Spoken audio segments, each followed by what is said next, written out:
ठरलं. तर मग या आजच्या भागामध्ये आता अर्जुन पूर्णाजींच्या काळजीने त्यांच्या रूममध्ये येतो आणि पूर्णाजीला आवाज देऊ लागतो. परंतु पूर्णा आजी मात्र निपची पडून असतात. त्यांची काहीच हालचाल होत नसते. आता हे पाहिल्यानंतर अर्जुनच्या पायाखालची जमीनच सरकते. अर्जुन पूर्णपणे घाबरून जातो आणि पूर्णाजींना आवाज देऊ लागतो. अर्जुन मोठमोठ्याने पूर्णाजींना आवाज देत असतो, परंतु पूर्णाची काहीच हालचाल करत नसतात. तेव्हा मात्र घरातील सर्वजण धावत पळत येतात आणि पूर्णाजींची ती अवस्था पाहून सर्वच जण पूर्णपणे घाबरून गेलेले असतात. सर्वांनाच पूर्णा आजींची खूप काळजी वाटत असते. आता सायली पाय मॉलिश करत असते, तर कल्पनाताई हातांना मॉलिश करत असतात.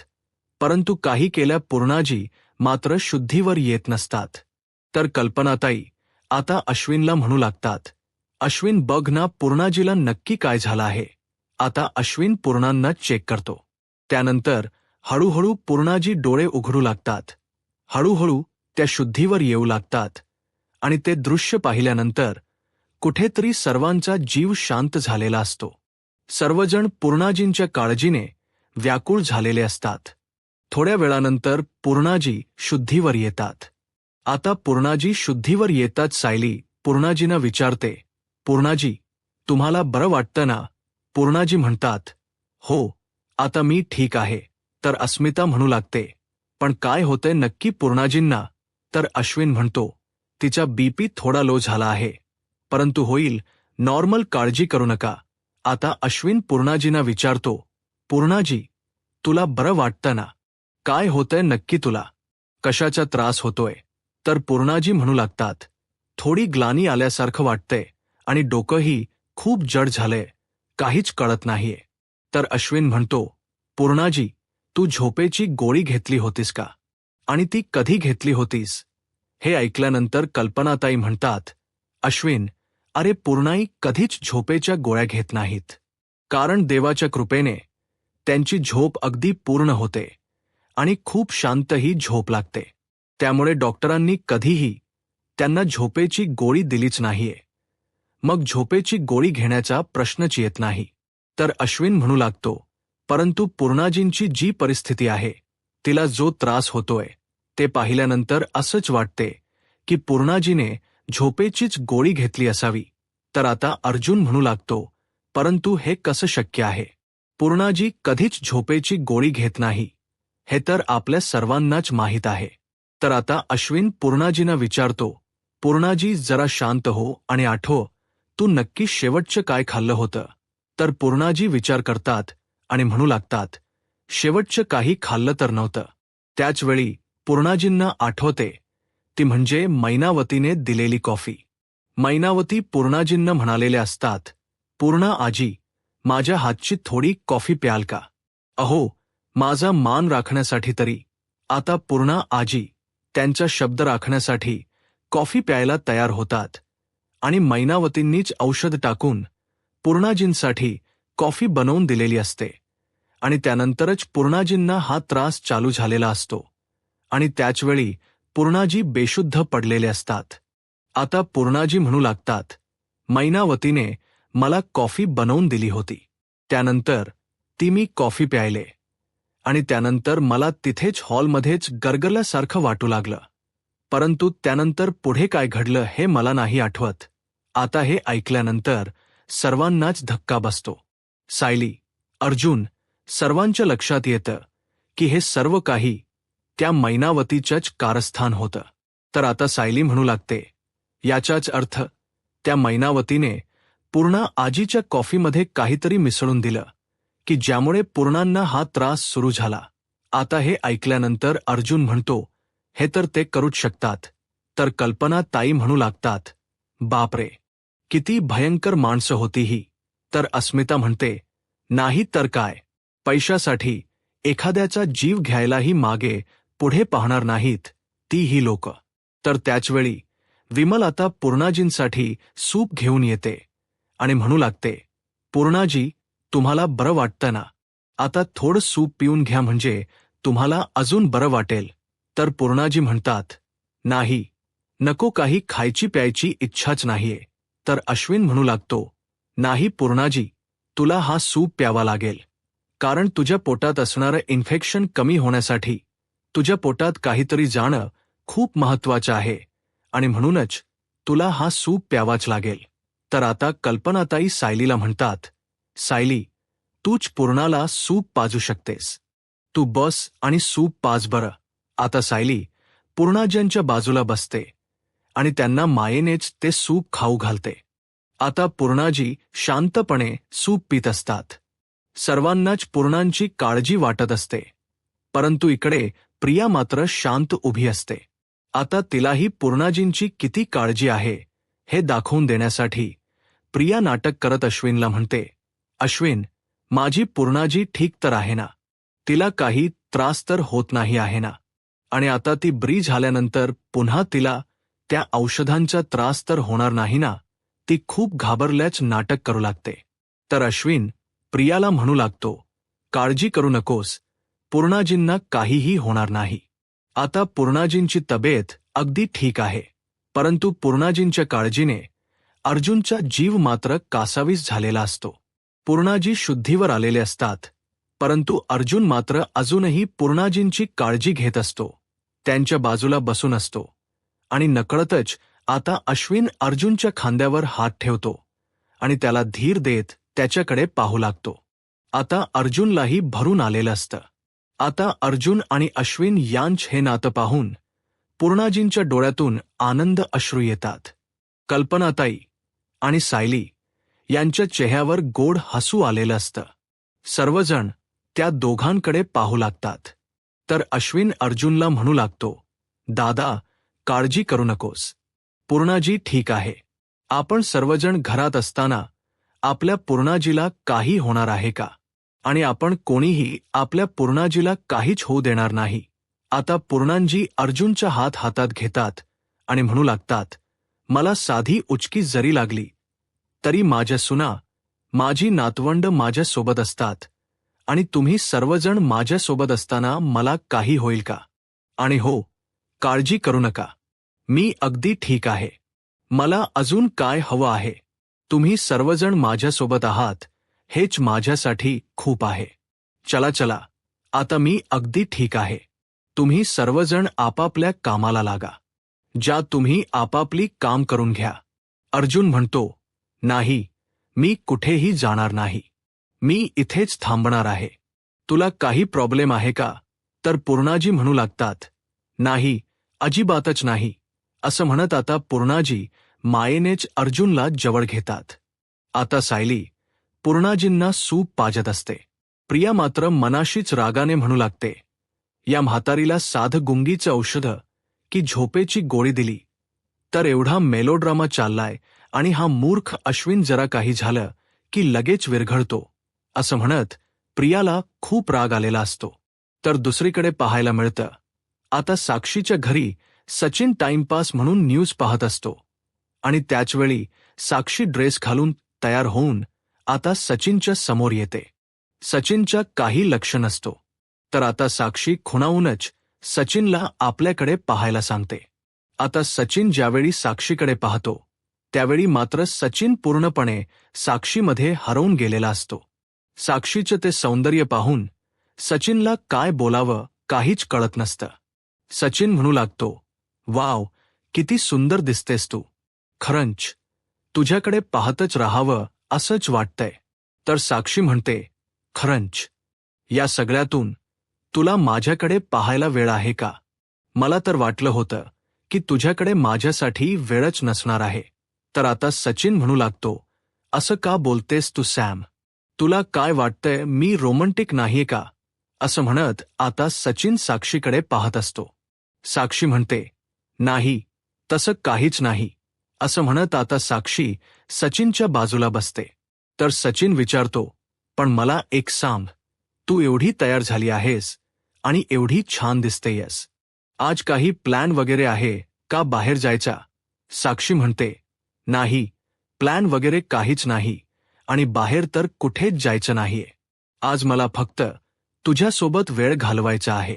अख्खा दिवस, अख्खी रात्र फक्त तुझ्यासोबतच. असं म्हणत आता साक्षी सचिनच्या खांद्यावर डोकं टेकवेल आणि शांतपणे सचिनकडे पाहत राहील. त्याचवेळी मात्र टीव्हीवर अशी काही न्यूज दाखवली जाते की साक्षीच्या पायाखालची जमीनच सरकते. कारण टीव्हीच्या न्यूजवर असं सांगितलं जातं की 2 खुनी कैदी जेलमधून फरार झाले आहेत. आता हे ऐकल्यानंतर सचिनला खूप राग आलेला असतो. सचिन म्हणतो, काय ऐक एक मिनिट, असं कसं शक्य आहे?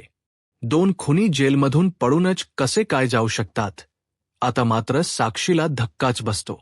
सचिन म्हणतो, ही जर गोष्ट कॅनडा किंवा US मध्ये घडली तर त्या व्यक्तीला आकाशही पाहता येत नाही.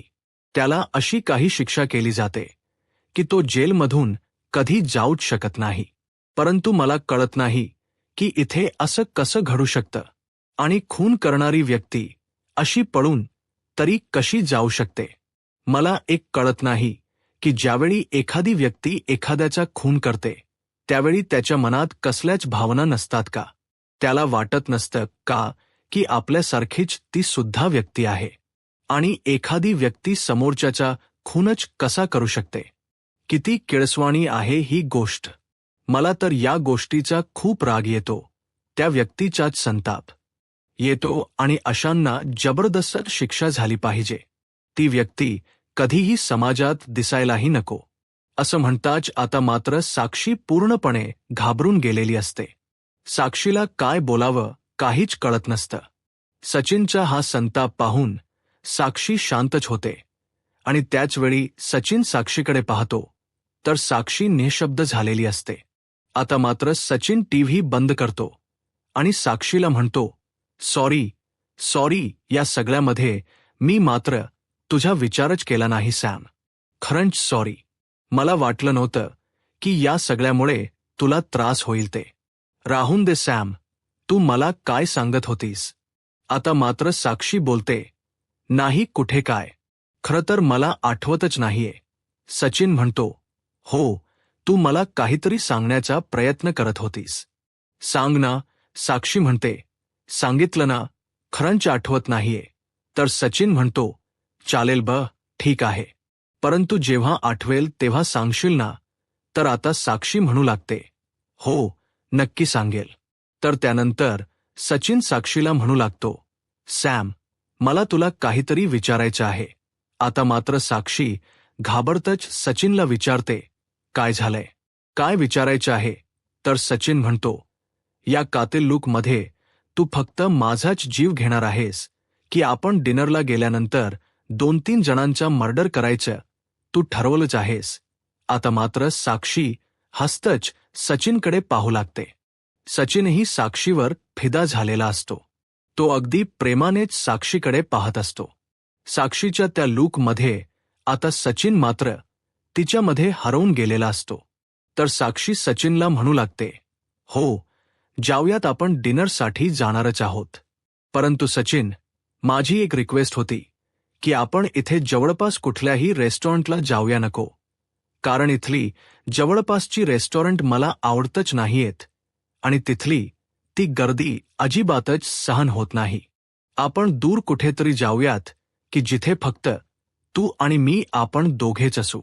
आता हे ऐकल्यानंतर सचिन म्हणू लागतो, हो, जाऊयात मॅडम. तुम्ही म्हणाल तसंच. तर साक्षी म्हणू लागते, आलेच. तर आता मात्र सचिन श्वास घेत म्हणतो, बरं झालं एकदा सॅम स्वतःच म्हणाली की कुठल्या तरी दूरच्या रेस्टॉरंटमध्ये जाऊया. म्हणजे कसं आहे, इथल्या जवळच्या रेस्टॉरंटमध्ये गेलो तर माझ्या कोणीतरी ओळखीच नक्कीच मिळालं असतं. आता दूरच्या रेस्टॉरंटमध्ये गेल्यानंतर तिथे कोणीही माझ्या ओळखीचं नसेल. असं म्हणत आता सचिनलाही साक्षीच हे बोलणं ऐकून खूप आनंद झालेला असतो. कारण खरं तर साक्षी सचिनच्या मनातीलच बोललेली असते आणि म्हणून सचिन खूप खुश असतो आणि साक्षीसोबत डिनरला जायलाही रेडी होतो. तर आता तर दुसरीकडे पाहायला मिळतं की आता प्रिया आणि अश्विन त्यांच्या रूममध्ये आलेले असतात. तर अश्विन खूप चिडलेला असतो आणि म्हणू लागतो, काय भयंकर माणसं आहे ती. म्हणजे चोयामाया तर करायचीच, परंतु त्यांच्या अशा वागण्यामुळे आज पूर्णाजीचा जीवही जाऊ शकला असता. तर प्रिया म्हणू लागते, हे सगळं काही अर्जुनमुळे घडलं आहे. अर्जुनने असं जर केलं नसतं तर हे काही घडलंच नसतं. तर अश्विन म्हणू लागतो की हो, दादा खूप मोठी चूक करून बसला होता, परंतु सायलीने वेळीच या सगळ्याला आळा घातला आहे. खरं तर सायली मैना आणि सदाच्या मागावर होती हे मी पाहिलं होतं. कित्येक दिवसांपासून सायली त्यांच्या मागावर होती आणि योग्य वेळ आल्यानंतर सायलीने अगदी योग्य झडप घातली आणि त्यांना रंगे हात पकडलं आणि म्हणूनच त्या दोघांचा खरा चेहरा सर्वांसमोर येऊ शकला आणि घरातून त्यांना आपण हाकलवून देऊ शकलो. तर आता अश्विनच्या तोंडून सायलीचं कौतुक ऐकल्यानंतर प्रिया अश्विनला प्रश्न करत म्हणते, तू आता सायलीची बाजू घेणार आहेस का? तर अश्विन म्हणतो, नाही ग, मी कोणाची बाजू वगैरे घेत नाहीये. मला फक्त याच गोष्टीचा आनंद आहे की ते एडिटिंग जोडपं कायमचं ह्या घराबाहेर गेलं आहे. तर प्रिया मनाशीच विचार करत म्हणू लागते, मला तर काय करावं काहीच कळत नाहीये. ते भिकारी जोडपं या घराबाहेर गेलं याचा आनंद मानायचा की सायलीचे ते आई बाबा नाहीत हे सत्य समोर आलं याचं दुःख करावं काहीच कळत नाहीये. प्रिया रागानेच म्हणू लागते, त्या मन्याला प्रत्येक वेळी डोळे मिसमिस करून हा गोंधळ घालायची काय गरज होती. तर अश्विन म्हणू लागतो, खरंच बरं झालं की सायलीला वेळीच कळालं की ते तिचे आई बाबा नाहीयेत. नाहीतर त्या दोघांनी या घरात काय गोंधळ घातला असता याचा आपण कोणी विचारही करू शकलो नसतो. सायली, असं अश्विन पुढे काही बोलणार त्याचवेळी प्रिया रागानेच उठते आणि म्हणू लागते, सायली, सायली, सायली, तुझं सायली पुराण बंद होणार आहे का? आणि होत नसेल तर आत्ताच्या आता इथून त्या सायलीकडे निघून जा आणि हो, जाऊन तिचे पाय पकड आणि तिची माफी मागत म्हणू लाग, वहिनी हो, तुझंच खरं आहे. माझी बायको नेहमीच चुकत असते. या घरात फक्त तुझंच योग्य आहे. तर अश्विन म्हणू लागतो, झालं, पुन्हा एकदा चिडचिड सुरू झाली का तुझी?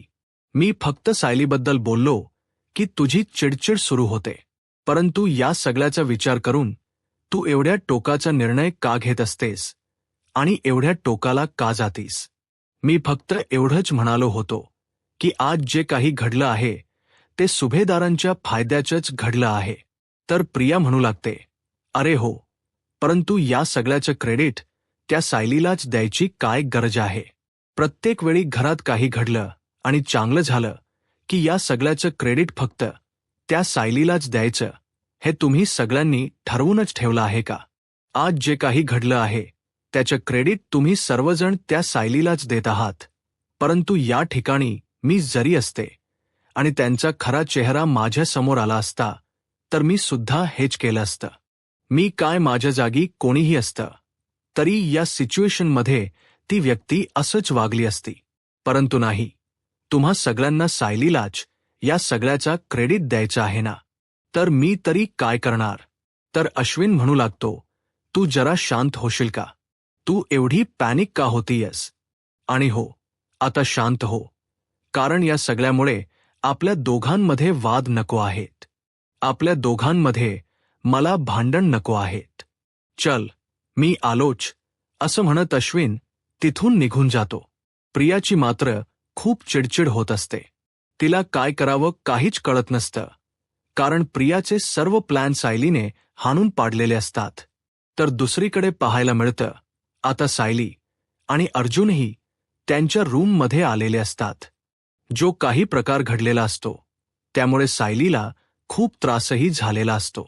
सायलीची खूप चिडचिड होऊ लागते. सायली म्हणू लागते, हे सगळं काही माझ्या घरात होऊ शकतं, या गोष्टीवर माझा विश्वासच बसत नाहीये.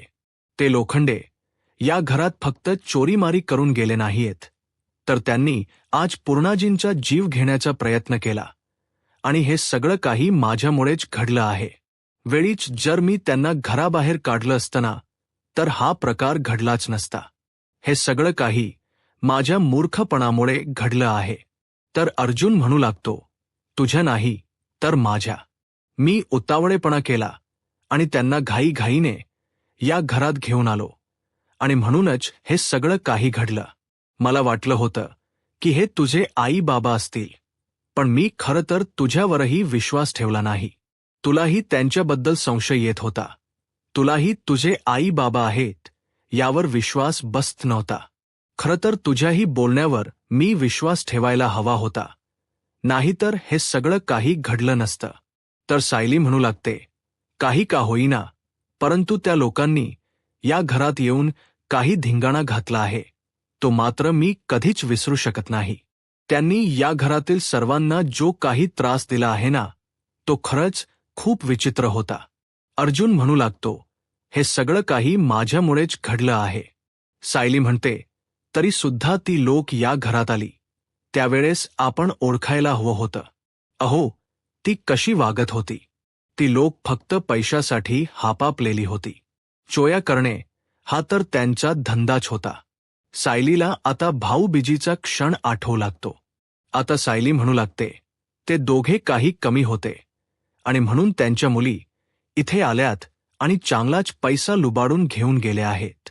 त्यांच्याप्रमाणे त्यांच्या मुलींचाही तोच धंदा आहे आणि ते जे काही म्हणालेत ना की आपण 2-4 दिवस आपल्या मुलींकडे राहायला गेलो होतो, यावर तर माझा अजिबातच विश्वास नाहीये. कारण त्यापैकी कुठलीही मुलगी आपल्या या बापाला आपल्या घरी राहायला देईल असं मला तरी वाटत नाही. तर आता मात्र अर्जुनला सत्य सांगावंच लागतं. अर्जुन म्हणू लागतो की हो, अगदी खरं आहे.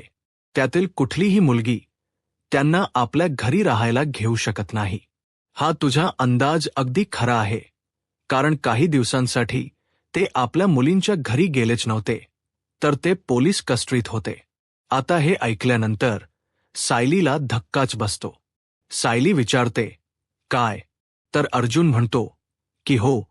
आता अर्जुन घडलेला सर्व प्रकार सायलीला सांगू लागतो. ज्यावेळी चैतन्य आणि अर्जुन इन्स्पेक्टर सावंत यांना भेटायला गेलेले असतात, त्यावेळी इन्स्पेक्टर सावंत यांनी सत्य सांगितलेलं असतं की सदाशिव लोखंडे यांनी दारूसाठी पैसे हवेत म्हणून एका दुकानाची काच फोडली. परंतु तिथे ज्यावेळी अलार्म वाजला त्यावेळी ते पुढे गेलेत आणि एका माणसाचं पाकीट मारलं आहे. हे सगळं ज्यावेळी सत्य सायलीला कळतं त्यावेळी सायलीचा अजून मनस्ताप होऊ लागतो. सायली म्हणू लागते, काय म्हणजे या लोखंड्यांमुळे तुम्हाला मान खाली घालावी लागली? ते माझे आई बाबा नाहीयेत, तरी सुद्धा ते माझे आई बाबा आहेत आणि म्हणूनच तुम्ही हे सगळं काही सहन केलंत फक्त माझ्यासाठी. परंतु मी हे नाही सहन करू शकत. अर्जुन म्हणतो, परंतु इन्स्पेक्टर सावंत यांना मी आता फोन करेन. त्यांना सांगेन की हे सगळं काही मिसअंडरस्टँडिंग झालं होतं, त्यामुळे त्यांचाही गैरसमज निघून जाईल. सायली म्हणते, ते काहीही असो, परंतु त्यावेळेला तुम्हाला मान खाली घालावी लागली. त्याच लोकांमुळे तुमचा अपमान झाला. हे मी नाही सहन करू शकत. कोणामुळेही तुमचा अपमान झालेला ही बायको सहन नाही करू शकत. आता मात्र अर्जुनचा झालेला अपमान सायलीला अजिबातच सहन होत नाही आणि म्हणूनच रागाने सायली तिथून निघून जाते. आता अर्जुन सायलीला थांबवण्याचा प्रयत्न करत असतो, परंतु सायलीची खूप चिडचिड झालेली असते. अर्जुनचं काही ऐकून न घेता सायली रागानेच तिथून निघून जाते. आता अर्जुनलाही सायलीला कसं शांत करावं काहीच कळत नसतं. तर दुसरीकडे किल्लेदारांच्या घरी आता रविराज सर पेपर वाचत असतात. त्याचवेळी आता त्या ठिकाणी प्रतिमा आत्या येतात आणि रविराज सरांना पाहत म्हणतात, वाटलंच होतं. तुम्ही ज्यावेळी पेपर उघडता त्यावेळी नाटकांच्या जाहिराती पाहणं ही तुमची जुनी सवय आहे, जी सवय अजूनही गेलेली नाही. तर आता रविराज सर म्हणू लागतात, ती सवय अशी कशी जाईल? आता प्रतिमा त्यांना त्यांचे जुने क्षण आठवतात. प्रतिमा आत्या रविराज सरांना म्हणू लागतात, तुम्हाला आठवतं का हो, ज्यावेळी आपलं लग्न झालं होतं त्यावेळी इथे आसपास कुठेही थिएटरही नव्हतं आणि आपल्याला नाटक मात्र पाहायचंच होतं, म्हणून आपण दूरपर्यंत प्रवास करून मुंबईपर्यंत जायचो, पण नाटक मात्र पाहायचो. तर रविराज सर म्हणू लागतात, हो आठवतं. तर प्रतिमा म्हणू लागतात, ते सगळं जाऊ देत. आता मी तुम्हाला काय सांगते ते नीट ऐका. असं म्हणत प्रतिमा यादी दाखवत म्हणू लागतात, मला अगोदर एक सांगा. चौकात ते उदबत्तीचं दुकान होतं ते अजूनही आहे का? रविराज सर म्हणू लागतात, हो, आहे. तर प्रतिमा म्हणू लागतात, मग तुम्ही उदबत्त्या तिथूनच घेऊन यायच्या आहेत आणि हो, हे जे 4 जिन्नस आहेत ना, ते मला लवकर हवे आहेत. त्यामुळे पेपर आता ठेवायचा आणि हे 4 जिन्नस मला अगोदर आणून द्यायचे आहेत. आता प्रतिमा आत्यांचं हे हक्काचं बोलणं पाहून रविराज सर मात्र प्रतिमा आत्यांकडे पाहू लागतात. आता प्रतिमा आत्या रविराज सरांना विचारतात, काय झालंय? असं का पाहताय? रविराज सर म्हणू लागतात, काही नाही, कित्येक वर्ष हेच हक्काचं बोलणं मी मिस करत होतो. कारण आज तू जे बायकोच्या हक्काने माझ्याशी बोलतेस ना, तीच गोष्ट कितीतरी वर्ष मी कधी माझ्या आयुष्यात येईल याचीच वाट पाहत होतो. तर प्रतिमा हसू लागतात आणि म्हणू लागतात, बरं ठीक आहे. आता मी काय सांगते ते ऐकून घ्या बरं. असं म्हणत प्रतिमा आत्या त्यांना काही काय हो असतं, त्या यादीमध्ये ज्याप्रमाणे लिहिलेलं असतं ते सगळं काही रविराज सरांना समजावून सांगत असतात. तर दुसरीकडे सुभेदारांच्या घरी पाहायला मिळतं. प्रिया म्हणू लागते, बरं झालं, ते सदाशिव आणि मैनावती लोखंडे या घराबाहेर गेलेत. सायलीचे आई बाबा नाहीत हे कळालं, हे खरंच योग्य झालं. म्हणजे माझ्या डोक्यावरची टांगती तलवार तरी आता बाजूला झाली आहे. परंतु आता प्रिया विचार करत म्हणते, सायली आणि अर्जुन यांचे पुन्हा एकदा शोध मोहीम सुरू झाली तर? म्हणजे अर्जुनने पुन्हा एकदा सायलीच्या आई बाबांना शोधण्याचा प्रयत्न केला तर? आणि तस ही ती प्रतिमा आणि तो किल्लेदार यांच्या मागे पुढे करतच असतात. केक काय भरवतात, भेट्या काय मारतात, इमोशनल काय होतात आणि असे अजून 3-4 ड्रामा केलेत. तर त्या प्रतिमाच्या लक्षातही येईल की सायलीस तिची मुलगी आहे. आता पुढचं हे आई बाबांचं प्रकरण मिटलं आहे. परंतु एक ना एक दिवस हे जे सायलीच्या आई बाबांचे प्रकरण आहे ना, ते माझ्या अंगाशी येईल. आता मात्र प्रिया घाबरून गेलेली असते. तर दुसरीकडे सायली आणि अर्जुन रूममध्ये असतात. सायली आता झोपायची तयारी करत असते. अर्जुन सायलीकडे पाहतो आणि मनाशीच म्हणतो, आता जे काही घडलं आहे त्यामध्ये सायलीची काही चूक नाही. तरी सुद्धा सायली या सगळ्याचा ब्लेम स्वतःवर घेत आहे. परंतु खरं तर चूक माझी आहे, माझ्या बायकोची चूक नाहीच आहे. मग जर सायलीची चूक नसेल आणि तरीसुद्धा ती स्वतःला त्रास करून घेत असेल तर मला तिची माफी मागावीच लागेल. असं म्हणत आता अर्जुन सायलीच्या समोर जातो आणि कान पकडत सायलीची माफी मागत म्हणतो, सायली खरंच मला माफ कर. आता मात्र सायली अर्जुनकडे पाहते आणि म्हणू लागते, नाही हो, तुम्ही माफी का मागताय? अर्जुन म्हणतो की हो, मी तुझ्यावर विश्वास ठेवला नाही. पुराव्यांचा आधार घेत मी त्यांना घरी आणलं आणि YouTube चॅनलला सबस्क्राईब करा आणि व्हिडिओ लाईक करा. धन्यवाद.